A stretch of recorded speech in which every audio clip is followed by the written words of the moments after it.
प्रश्न number 8.6 question number 1, बड़ी दशमलव भिन्न से छोटी दशमलव भिन्न को घटाइए। अब कैसे पता करेंगे कि बड़ी है छोटी, हम लोग ये पीछे पढ़ चुके हैं, तो आराम से इसको बनाएंगे। पहले इसको मतलब क्या, पहले क्वेश्चन को ऐसे लिख लेते हैं। ये नंबर देखिए कितना दिया हुआ क्वेश्चन, क्या क्या दिया हुआ, 4.21, उसके बाद उसके सामने यहाँ पे 2 1 और उसके बाद 2 दिया हुआ, तो माइनस कर लेंगे। पहले लिख लेंगे, घटाना ही है तो माइनस कर लेंगे। उसके बाद देखिए बड़ी कितना है, 2.2 है, तो 2.2 उसके बाद कितना, 1.13, तो माइनस कर देंगे। बी नंबर हो गया। अब सी नंबर पहले लिख लेते हैं क्वेश्चन को। उसके बाद कितना है, 2.04, उसके बाद कितना है, 0.01, उसके बाद 2, ऐसे लिख देंगे।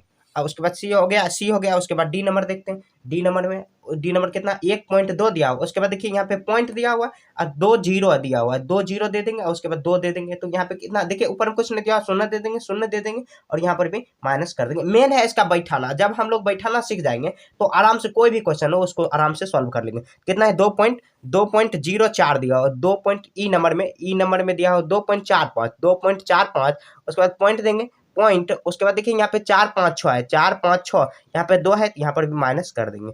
ई नंबर हो गया, अच्छे से आपको लिख देना। ई नंबर, एफ नंबर देख लीजिए कितना है, 2 है, और उसके बाद कितना माइनस कितना है, 1.5 है, 1.5 करेंगे क्योंकि पॉइंट इधर से हम लोग शून्य यहाँ पे बढ़ा सकते हैं, बड़ा में से छोटा को माइनस करना है। अब उसके बाद यहाँ पे ऐसे सबको लिख लिया। अब उसके बाद घटा लेते हैं सबको, एक बार क्वेश्चन देख लीजिए और उसके बाद आप घटा लेते हैं। अब देखिए यहाँ पे जैसे सिंपल में घटाते हैं वैसे, 1 में से 1 जाएगा शून्य, 2 में से 2 जाएगा शून्य, उसके बाद पॉइंट देंगे, उसको कितना, 4 में से 2 जाएगा तो 2, यह इसका आंसर हो गया। अब देखिए 2 में से 3 नहीं, बगल सुधार मांगे, 12 हो जाएगा, 12 में से 3 जाएगा तो 9, यहाँ पे शून्य, 10 आ जाएगा, 10 में से यहाँ पे 9, यहाँ पर भी यहाँ पे 1 2 था, तो अब 1 बचा, 1 में से 1 जाएगा तो शून्य होगा। 4 में से 3 जाएगा तो 4 में से 1 जाएगा तो 3, यहाँ पे शून्य का सामने शून्य और यहाँ पर भी शून्य हो जाएगा। अब देखिए डी नंबर, यहाँ पे 0 में से 2 नहीं, बगल सुधार मांगेंगे, 10 आएगा, 10 में से 8 जाएगा 2, यहाँ पे 9 हो जाएगा, यहाँ पे 1 हो जाएगा 2। अब 2 ये सबको पैसा दिया तो कितना, 2 1 हो जाएगा। पॉइंट यहाँ पे घटाने आपको आता होगा। मेन है बैठाना हम लोग सीख जाएंगे तो आराम से कोई भी क्वेश्चन सॉल्व कर लेंगे। अब देखिए बगल से उधार मांगेंगे, 10 आ जाएगा, 10 में 6 4 जाएगा, यहाँ पे 4 9 4 मतलब 9 5 14, यहाँ पे कितना है, 13 9, यहाँ पे कितना आ जाएगा, 9 4, यहाँ पे कितना आ जाएगा। सर यहाँ पे लगता है कि मैंने क्वेश्चन को उल्टा ही लिख दिया, पहले ये होता कितना, 2.456 होता, उसके बाद यहाँ पे 2 आपको सही अच्छे से कर लेना। अब उसके बाद घटा लेंगे, कितना आ जाएगा, 0 0 6, यहाँ पे घटेगा, उसके बाद कितना आ जाएगा, ये 0 ही आ जाएगा, तो 0.006 आ जाएगा। यहाँ पे गलती हो गया मेरे से, सॉरी। अब देखिए यहाँ पे 10 आ जाएगा, 10 में से यहाँ पे 5 जाएगा, यहाँ पे 2 में 2, अब 1 बचा, 1 में से 1 जाएगा तो शून्य ही होगा, और ऐसे पॉइंट इस तरह आपको सॉल्व कर देंगे। क्वेश्चन नंबर 2 सॉल्व करता है, हल करें। यहाँ पे ए में से मतलब बी को, यहाँ पे ए घटाना है तो कितना करेंगे, पहले लिख देते हैं। ए नंबर में कितना है, 1.23, अब माइनस करेंगे कितना, 2.3, और यहाँ पे कितना शून्य कर देंगे, तो यहाँ पे घटा देंगे। बी नंबर देखते हैं कितना है, 2.45, फिर माइनस करेंगे 4 5, उसके बाद 2, यहाँ पे माइनस कर देंगे। सी नंबर देखते हैं, सी नंबर कितना हुआ, 3.40, माइनस करेंगे क्या, कितना आ जाएगा, 0.43 आ जाएगा, ये माइनस कर देंगे। सी नंबर हो गया। उसके बाद डी नंबर देखते हैं, डी नंबर कितना है, 2.004, माइनस करेंगे तो कितना आ जाएगा, 999, और यहाँ पे 1 आ गया, तो यहाँ पे माइनस कर, मतलब सिंपल में जो करा है क्वेश्चन में वैसे लिख देंगे। ई नंबर कितना है, 4 पॉइंट कुछ नहीं है तो शून्य देंगे, उसके बाद कितना है, 6, और उसके बाद 1, ऐसे कर देंगे। तो ये हो गया, ई नंबर हो गया। अब एफ नंबर लिख लेते हैं। एफ नंबर कितना है, 2.3, और उसके बाद कितना है, 2, तो 2.0 यहाँ पे आ जाएगा। तो यह इसका मतलब क्वेश्चन एक बार देख लीजिए और उसको पहले अच्छे से सजा लीजिए, मतलब इस तरह यहाँ पे व्यवस्थित कर लीजिए, उसके बाद आप सॉल्व करिए तो आसानी से आप सॉल्व कर पाओगे। अब देखिए घटाते हैं, यहाँ पे देखिए 3 में से 3 जाएगा शून्य, यहाँ पे शून्य, यहाँ पे 1 आ जाएगा, तो ये इसका आंसर हुआ।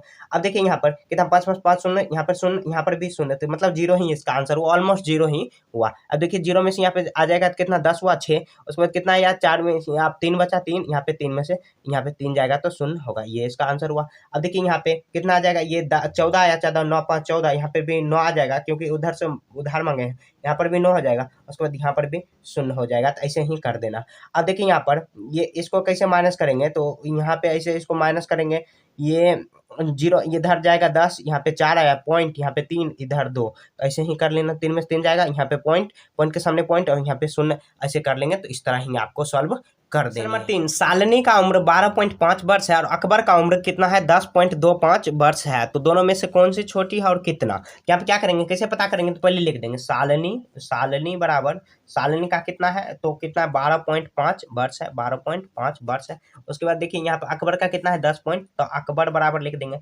अकबर बराबर क्वेश्चन में पहले लिख देंगे, तो कितना है, 10.25। तो यहाँ पे देखिए, तो यहाँ पे कुछ नहीं तो शून्य कर सकते हैं यहाँ पर इतना वर्ष। तो कौन छोटी है? छोटी मतलब क्या, कम उम्र जिसका होगा वो छोटी होगा। तो यहाँ पे देखिए ये ज्यादा उम्र का है, ये 12 साल का है, ये 10 साल का। तो सिंपल में कर सकते हैं। तो कौन छोटी?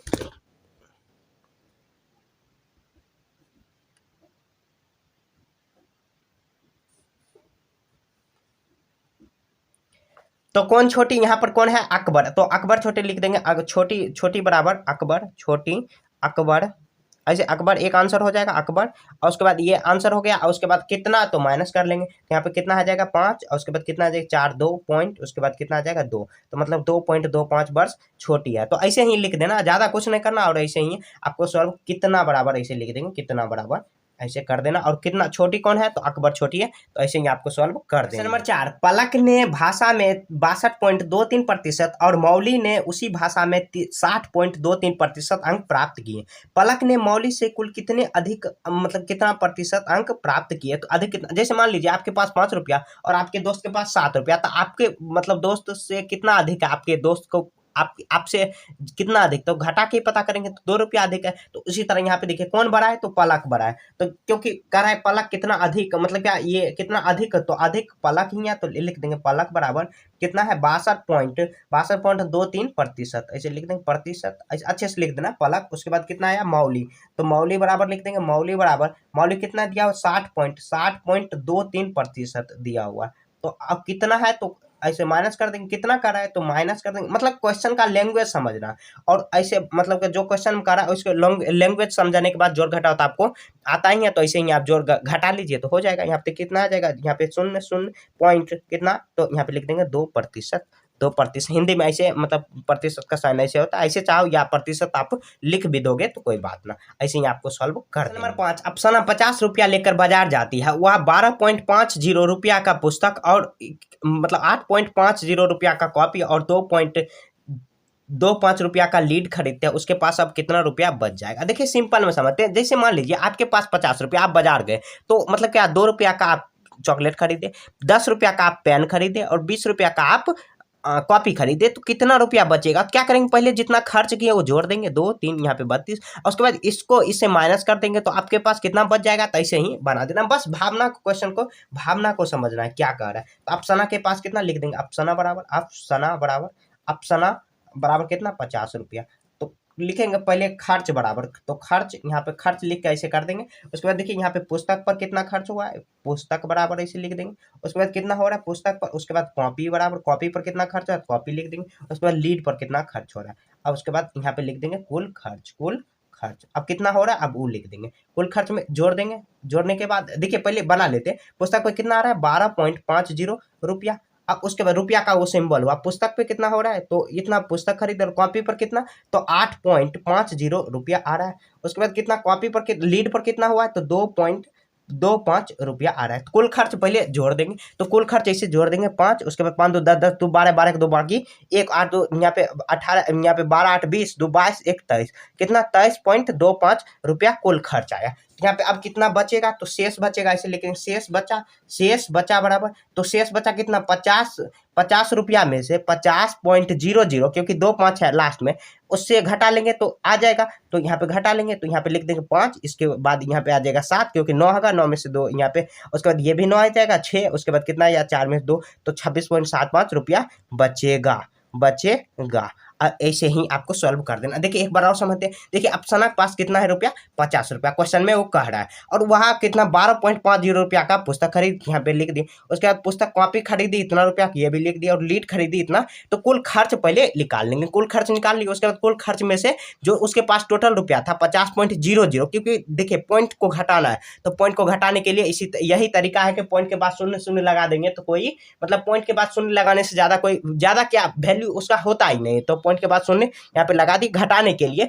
आप चाहो तो नहीं भी लगा सकते हो, अगर आपको समझ है तो ऐसे सिंपल में घटा भी सकते हो। तो ऐसे ही घटा देना। और इसी के साथ ये चैप्टर खत्म हो चुकी। कहीं भी आपको समझने में दिक्कत है तो कमेंट में पूछिए। मिलेंगे नेक्स्ट चैप्टर में, तब तक के लिए जय हिंद जय भारत।